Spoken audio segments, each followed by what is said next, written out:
Well, welcome to part 7 of our online course on the Juche Idea. We have progressed from looking at the philosophical aspects of the Juche Idea and have now moved on to the guiding principles of the Juche Idea, which govern its application in actual life and state policy. In this session, we are going to look at Juche in ideology and independence in politics, which should be exciting. I've decided to combine the two subjects as politics is closely linked to ideology.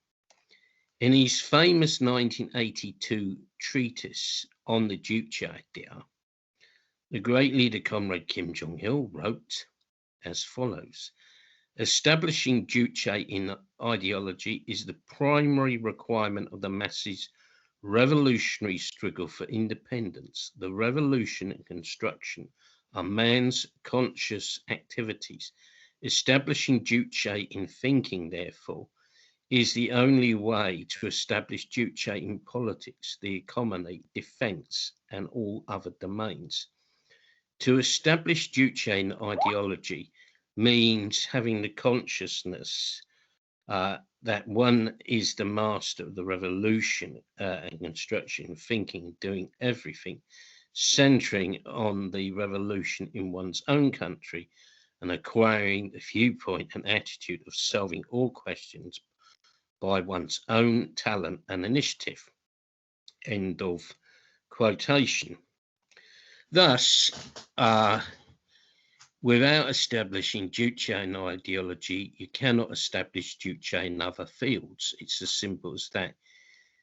It means that all thinking should be from the standpoint of one's own country and firmly based on the reality of one's own country.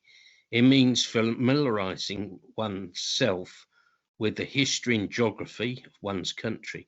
At the same time, it means thinking creatively and finding original solutions rather than looking for ready-made solutions which may not fit the reality of one's country. Establishing Juche means equipping people with the consciousness that they are the masters of the revolution construction in their own country.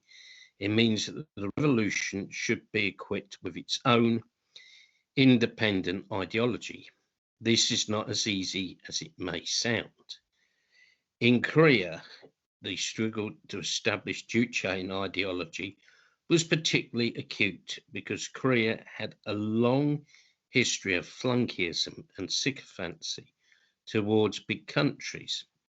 And it was, of course, geographically sandwiched between big powers such as Russia and China. Flunkeyism affected both the nationalist and communist movements in Korea. The nationalist movement failed because it looked towards big powers and did not rouse the masses. The early communist movement just split into factions, each worshipping a foreign power. Comrade Kim Jong-il defined flunkeyism as follows: flunkeyism is an attitude peculiar to slaves, serving and worshipping big powers and developed countries, and an attitude of nihilism, which means looking down upon one's own country and nation and despising them. If one is inclined to be servile, one would be in the habit of groveling before others, following them. If others take to revisionism, one would follow suit, and if others adopt dogmatism, one would act likewise. As the leader said, if a person falls into flunkeyism, he would become a fool. If a nation is servile to big powers, the country would go to ruin. And if a party is subservient to big powers, it would make a mess of the revolution and construction. End of quotation. So, as we can see, in order to establish Juche in ideology, flunkeyism must be opposed and eliminated, as well as dogmatism, revisionism, opportunism, and factionalism. Within the Workers' Party of Korea, an tense and sharp struggle took place to establish Juche and to eliminate unsound and reactionary ideologies. In People's Korea, socialism had to be built not only through struggle against imperialism and class enemies, but against a hidden internal enemy, dogmatists, flunkists, and factionalists. These people would argue against different policies of the Workers' Party of Korea, either saying that such and such policy was not in the classics of Marxism-Leninism, or that this had not been done in a big country, or it was not in the textbooks. Such elements like to claim to be pure Marxists, purer than pure, but in fact their approach was actually extremely reactionary and counter-revolutionary. For example, opposing collectivization. The WPK also struggled hard against modern revisionism, which emerged in the international communist movement in the 1950s. Some anti-party factionalists wanted to copy the revisionist policies of another country and tried to introduce modern revisionism into Korea. This was strongly resisted by President Kim Il-sung. In 1955, he published a seminal work on eliminating dogmatism and formalism and establishing Juche in ideological work, in which he said, "What is Juche in our party's ideological work? What are we doing? We are not engaged in any other country's revolution, but solely in the Korean Revolution. This, the Korean Revolution, determines the essence of Juche in the ideological work of our party. Therefore, all ideological work must be subordinated to the interests of the Korean Revolution." End of quotation. This is a good and succinct summing up of the need to establish Juche in ideology.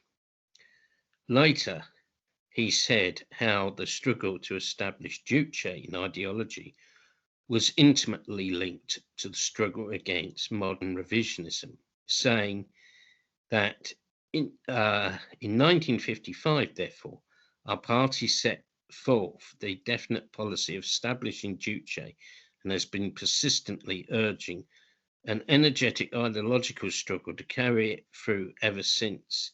The year 1955 marked a turning point in our party's consistent struggle against dogmatism. It was also at the time, in fact, that we started our struggle against modern revisionism that had emerged within the socialist camp. Our struggle against dogmatism was thus linked up with the struggle against modern revisionism. End of quotation.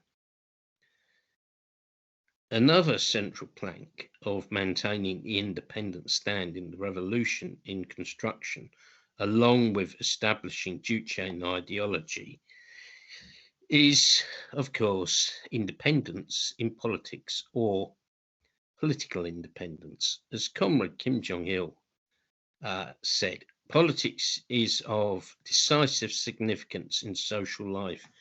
Without independence in politics, it would be impossible to talk about independence at all. Juche in ideology is expressed above all by independence in politics and self-sufficiency in the economy and self-reliance in defense are two guaranteed by independence in politics.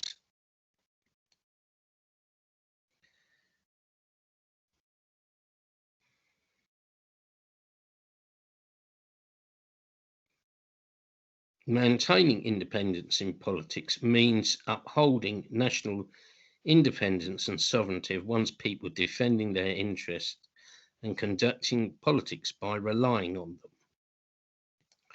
End of quotation. To establish and maintain political independence means, in the first place, maintaining sovereignty and independence. The DPRK is prime example of this. It is acknowledged by both friend and foe. Even the reactionary Conservative British former Premier John Major said in her backhanded compliments that the DPRK has undiluted sovereignty. This of course, true. The DPRK is not a member of any military or political bloc.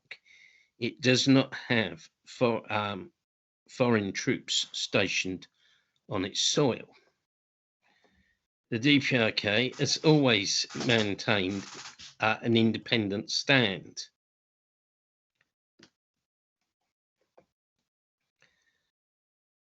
During the split in the international communist movement, the DPRK maintained relations with both the USSR and China, as well as Albania.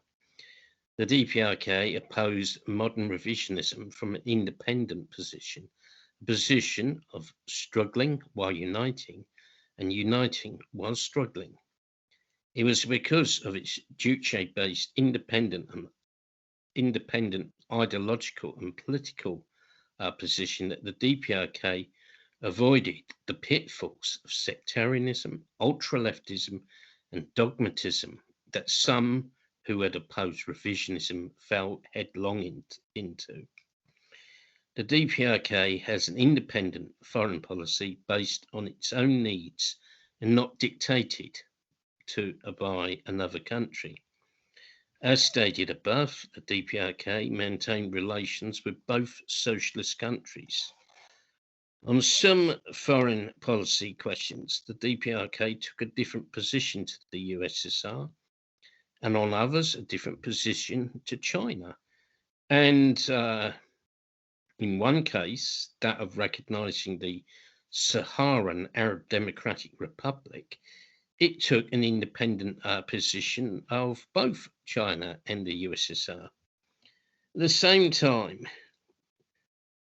political independence did not mean that the DPRK rejected internationalism or adopted, as the Daily Mirror once said, go it alone nationalism. Comrade Kim Jong-il wrote, independence is not in conflict with internationalism, but is the basis of its strengthening.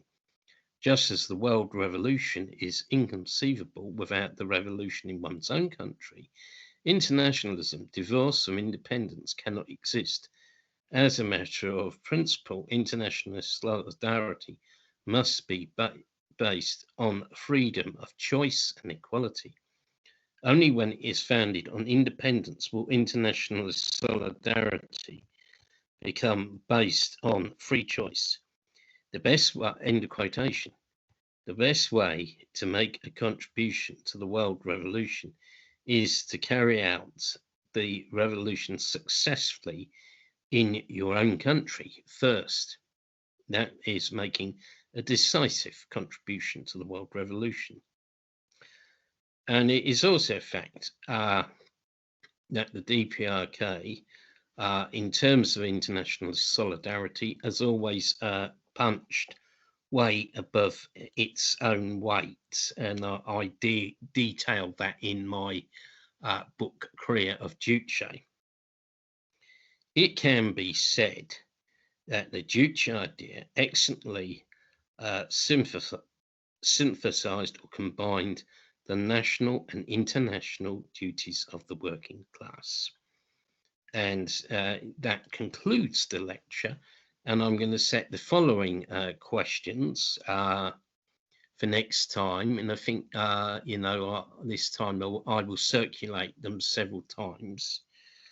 Question 1, what does establishing Juche ideology mean? Question 2, what are the barriers to establishing Juche in ideology? Question 3, why is political independence so important? Question 4, how can you achieve political independence? So those are the questions. I'm going to stop recording now. I hope